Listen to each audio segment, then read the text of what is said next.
Isang magandang araw mga kaibigan! Narito na naman po si Shenshen TV na magbabahagi sa inyo tungkol sa kwento ng pag-ibig. Pero kung bago ka pa lamang sa aking YouTube channel, paki-like lang po ng ating video, paki-click na rin ang subscribe button at ganon din ang bell icon para lagi kayong updated sa mga paparating ko pang mga uploads. Chapter 2. Pagkasupresa ang lumarawan sa mukha ni Mirko sa sinabi ni Catrice. Bago naman ito makapagtanong, ay lumapit na sa kanya si Tata Indo, ang katiwala niya sa farm. May kasama ka pala, Catrice, anito. Opo, Tata Indo. Pansamantalang dito muna po kami ni Mr. Adriano. May sugat ang paa niya Pwede po bang pakikuha sandali ng kratse sa dating silid ng papa? Nakatingin pa rin ang matanda kay Mirko na tila nag-aalangan sa inuutos niya. Ngunit tumango rin ito at pumasok na sa kabahayan. Hindi ko kailangan ng crutches. Hindi ngumingiting sabi ni Mirko sa kanya. And for you to decide for me to stay here. Please, sansala niya rito. Huwag na nating pagtalunan ito, Mr. Adriano.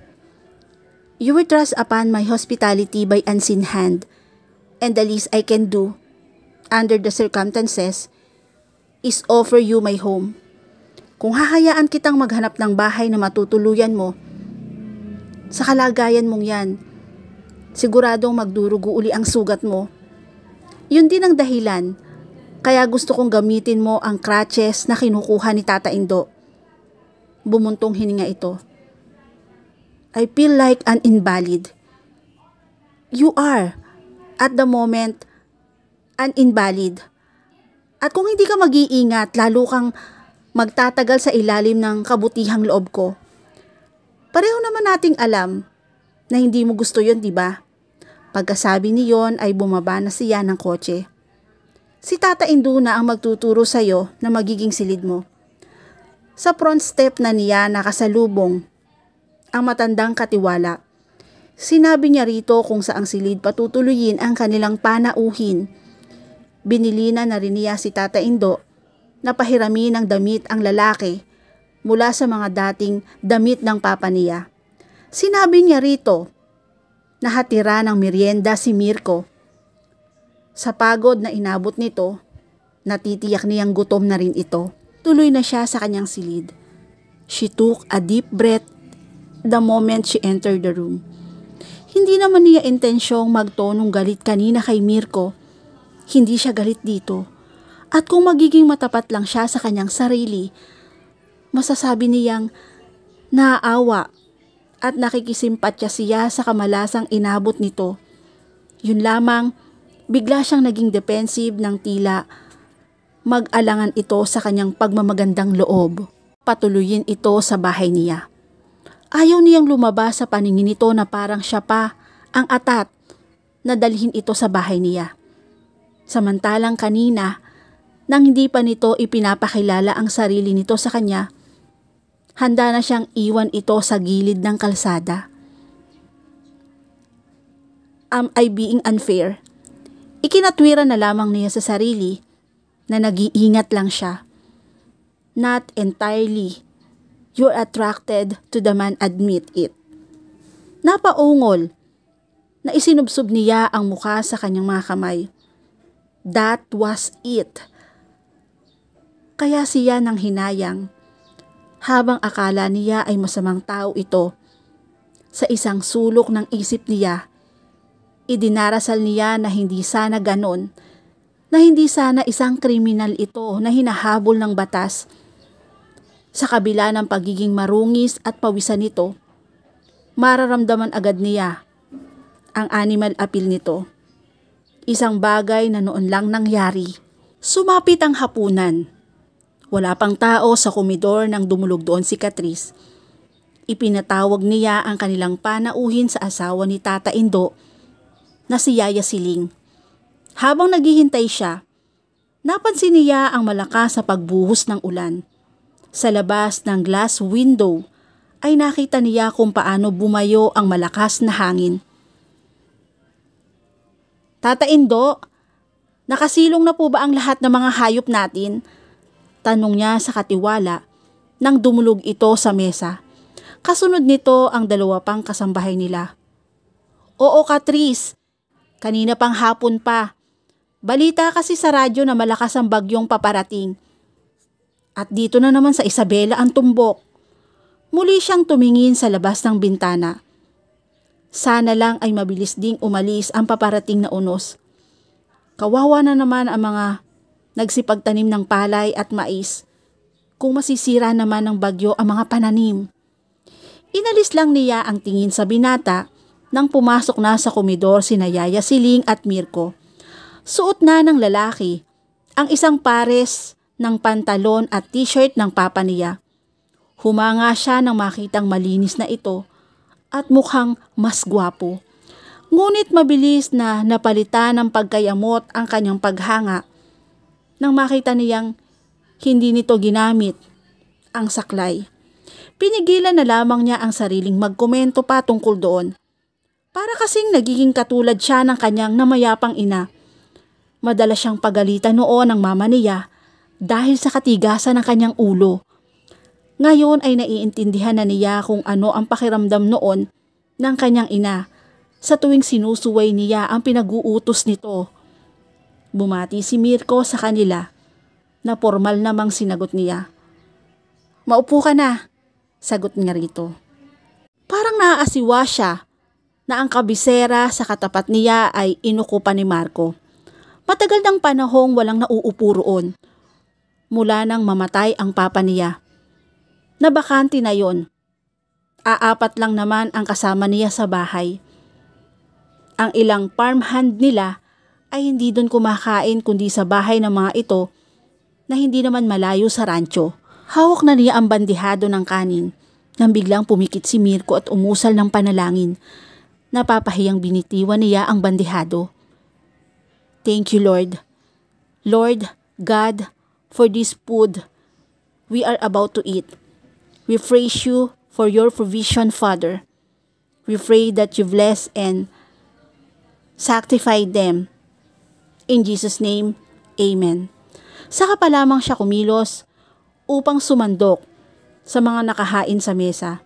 Noon lang siya nakatagpo ng isang lalaking nagdarasal bago kumain at hindi nahiya ito. Sa katunayan, sila pangang taga roon ang parang nahihiya rito.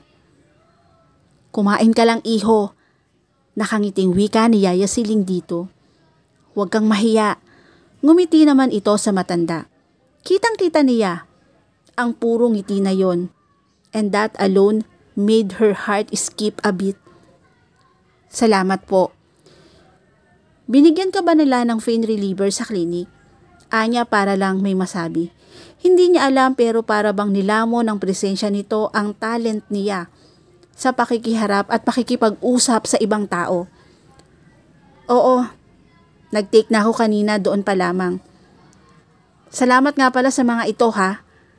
Tura nito na ang tinutukoy ay ang mga damit na suot. Nagkibit siya ng mga balikat. Magkasintaas kayo ni Papa. Medyo maluwag nga lang siguro sa'yo. Yung pantalon dahil mas mataba siya kaysa sa'yo. Okay lang. May sinturo naman ako eh.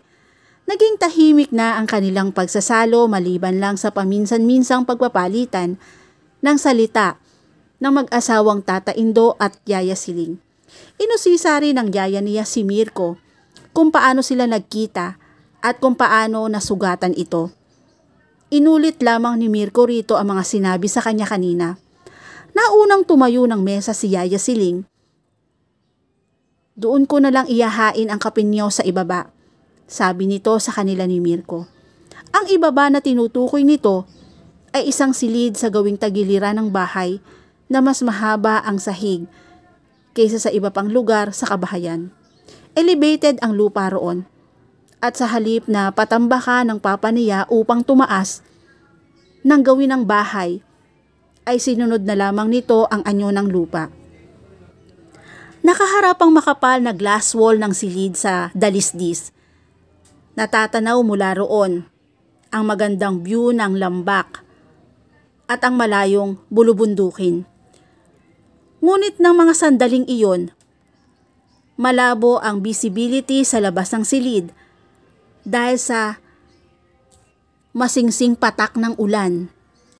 Bagyo na siguro to, simula ni Mirko nang pagmasdan nito ang pagbayo ng hangin at ulan mula sa glasswall. Bagyong araw at malakas. Magkaharap na naupo sila sa nakapagitang coffee table na yari sa mahogany. Sinasalat-salat pa ang kamay ni Mirko ang gilid ng mesa. Nice piece. Bibihira sa ngayon ang ganitong furniture. Ah, yan ba? Minana pa yan ng mama ko sa lolo ko. Anti-collector. Magaganda talaga ang furniture ng Isabela. Kahit sa mga restaurant lang dito, karamihan ng mga muebles ay gawa sa magugulang na nara. Tama ka. Kaya lang sa ngayon, bibihira na ang matatandang kahoy rito na pagsamantalahan na ng mga laging concessionaries. At ang balita ko, pati na yung mga rainforest na restricted, unti-unti na ring nakakalbo ngayon. Talaga? That's why I've heard. At naniniwala ako na hindi na nagsisinungaling ang mga nagbalita sa akin. Tumangu-tangu ito na parang biglang nahulog sa malalim na pag-iisip. Pagkatapos, ay tumingin ito sa kanya. Catrice, tumawag ako kanina sa base namin eh. Muntik na siyang mapasinghap. Tinawag siya nito sa first name niya. At gusto niya ang pagkakabigkas nito niyon. Masarap sa pandinig niya. May susundo na sa akin dito bukas. Nakadama siya ng kakaibang lungkot sa sinabi nito. Parang ayaw pa niyang umalis ito. At kapag ka umalis na ito, wala nang garantiyang magkikita pa uli sila. Pero ano nga ba ang magagawa niya? Wala sa mga kamay niya ang bagay na yon. Maliban na lamang kung lalakasan niya ang kanyang loob at kung kakapala niya ang kanyang muka. Nahilingin dito na magkita pa sila at magkabalitaan sa mga darating na araw. Which of course was far-fetched idea.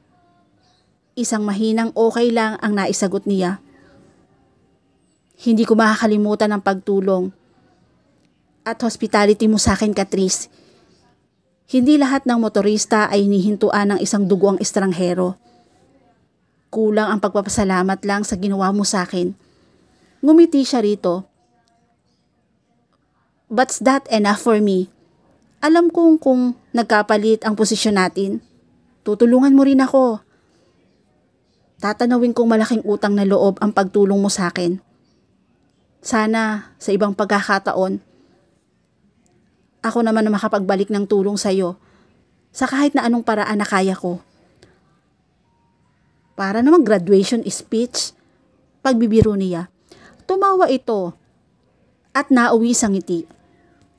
Naalarma siya. Bakit? Kumikirot ang sugat ko. Nawala na yata ang bisa ng iniinom kong pain reliever kanina eh. Ang mabuti pa siguro, ubusin mo na ang kape mo para makainom ka na ng gamot. Better yet, ipaanod ko na sa kape ang mga gamot na dapat kong inumin ngayon. Dumukot ito sa bulsa at inilabas ang supot ng gamot na binili nito sa klinika. Nagulat talaga ako na pumayag ang doktora sa lying-in na gamutin ang sugat mo. Ang alam ko, mga babaeng nanganganap at niraras pa lang ang ina-admit doon. Napangiting komento niya. Tila nahawa ito. I'm sure ang mga gamot na inireseta niya sa akin sa mga nanganak at niraras pa lang niya dati na ibibigay. Natawa siya. You're still lucky, you know.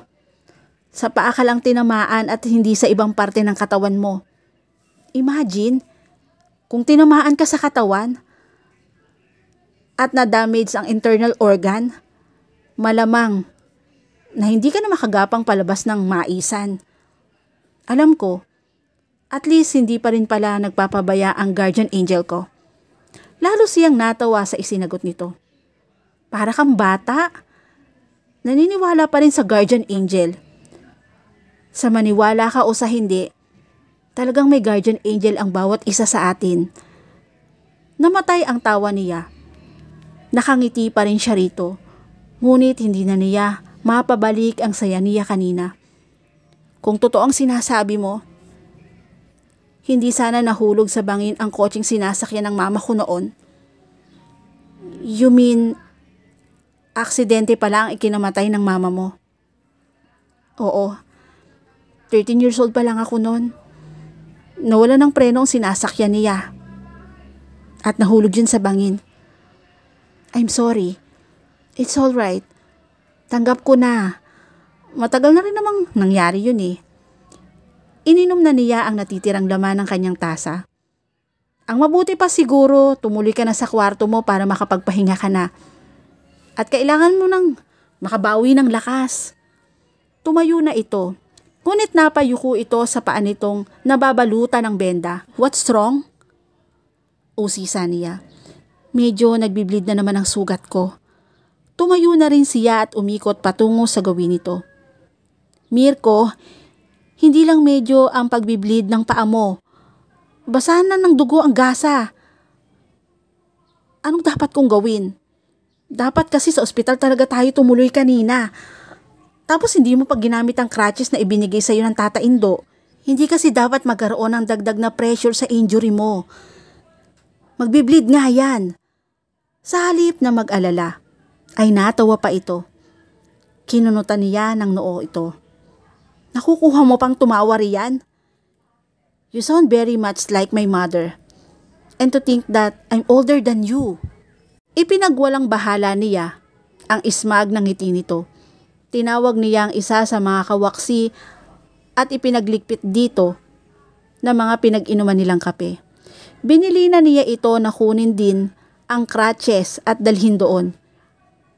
Stay there. Utos niya kay Mirko. I'll see what I can do. Sandali lang niyang iniwan ito. Nang bumalik siya ay dala na niya ang mga gamit niya bilang veterinaryo.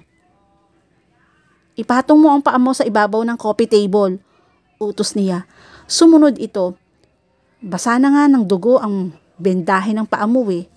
Napailing siya. Kailangan uli na ma-dress ang paa mo.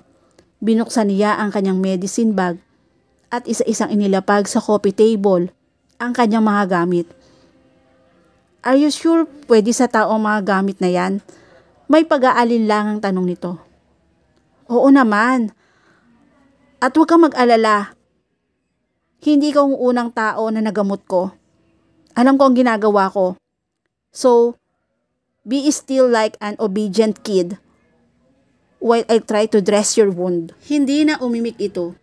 Ngunit nang mapasulyap siya rito, tila pinipigilan lang nito na mapabulalas ng tawa. Kinunutan na naman niya ng noo ito. What's so funny? Bakit ngingiti-ngiti ka na naman diyan? I'm sure magkakasundo kayo ng mom ko. Lalong lumalim ang pagkakakunot ng noo niya. You are talking nonsense. Pagkaalis mo sa lugar na ito, malabo magkita pa tayo o ng mother mo. Nabura ang ngiti sa mga labi nito. Natahimik na lamang ito habang inaalis niya ang band-aid sa paa nito. Nagko-concentrate siya sa ginagawa ngunit nang minsang mapasulyap siya rito, nalaman niyang nakatitig ito sa kanya at tila mataman siyang pinag-aaralan. Alam ko lang na mas magaan pala ang mga kamay mo sa paggamot sa sugat. Hindi na sana ako nagpadaan sa lying-in kanina. Sa'yo na lang sana ako nagpagamot. Wika nito pagkatapos niyang i-dress ang sugat. Trying to give me a compliment now, Mr. Adriano. Sabi niya rito, nalukot ang ilong, bagamat nakangiti. Huwag mo na akong bulahin. Dahil hindi na pwedeng hindi ka susunod sa instruction ko. Gagamitin mo ang crutches kahit saan ka magpunta sa loob ng bahay na to. And try to sleep early. Kailangan talagang ipahinga mo ang mga paang yan.